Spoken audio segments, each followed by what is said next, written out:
Hey guys, it's Nolan, and here's my persuasive speech, which is over exercising. So, how many of you have gone for a jog, hit the weight room, or even did a simple walk around your neighborhood within the last week? Well, according to the Department of Health and Human Services, only 1 in 4 Americans get the recommended amount of physical activity each and every week. So, agreeing with what the Department of Health and Human Services say, I too think that everyone should get at least 150 minutes of exercise per week. So to start out, there are many reasons why exercise is good for you, and today I want to convince you to exercise more often.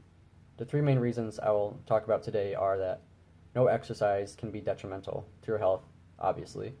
Second, obesity and other issues can arise from a lack of exercise. And thirdly, how exercise can improve your mental health. So to start out, first of all, lack of physical activity is harmful and can lead to cardiovascular disease.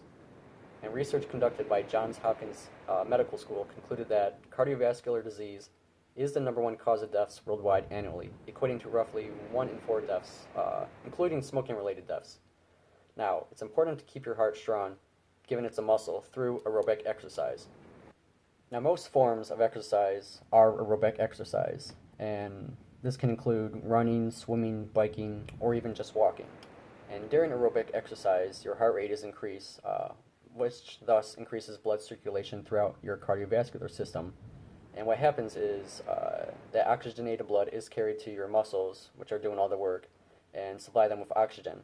And during that system, the oxygen helps turns the glucose and break that down into energy, which supplies, therefore, that said energy into what you're doing, which is working out. And of course, I'm citing the National Institute of Health when I say that. Now, secondly, lack of exercise can lead to being overweight and can include poor diet as well. But then if you're overweight, that can also lead to obesity, which can then lead to an increased risk of heart disease. So as you can see, it's all connected. Now, according to the American Diabetes Association, 38% of American adults are obese. Now, as a country, that's kind of embarrassing, so we kind of need to get those numbers down. And obviously, obesity can lead to negative effects on blood pressure, cholesterol levels, and can even lead up to diabetes itself. Finally, exercise is beneficial to more than just your physical health. People who exercise regularly are 3 times more likely to have improved concentration at work, sharper memory, and lower stress levels. And exercising can ease anxiety and depression by the release of endorphins when you exercise.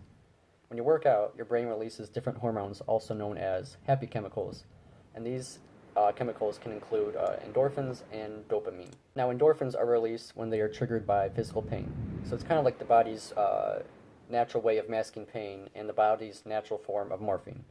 And biologically and ancestrally speaking, this helped our ancestors run away from predators when they were injured. However, humans will not be able to run on a constant trigger of feeling happiness and joy. Our bodies naturally just save them for when they need to help us do what's most necessary to survive. Now, going down the chain, that just comes down to being in pain when you're working out. However, if you cannot just go around touching hot stoves or running on a broken leg in a marathon, if your brain was constantly releasing these endorphins, therefore your body just saves them. And then the second chemical is dopamine, and that's kind of released when you get a new reward. So for example, when you're running a local 5K and you see a finish line, your brain releases dopamine, and it's kind of like nature's reserve tank of energy. So biologically speaking again, if our ancestors were chasing prey that they've been stuck in for quite a while, and that chase might have been, long and frustrating, the brain would then release dopamine, and it'll help you keep going until you catch that prey. However, if your brain was surged with dopamine all the time, your energy would then be depleted very quickly when you didn't really need it. So we've evolved over time to help save that dopamine for those moments when an important goal is within reach. And that can be, when we're racing in a race and we suddenly see the finish line up ahead, and that gives us that what we call a runner's high, and lets you get going really quick and helps you surge through to the finish. So, in conclusion, exercise has a direct positive effect on everyone. And whether that is, exercising 30 to 60 minutes a day, 3 to 4 times a week, that's all you need to help increase not just your physical health, but your mental health too. And finally, exercise is a great way to improve your overall well-being. So therefore, I challenge you to start your healthier lifestyle today. Thank you.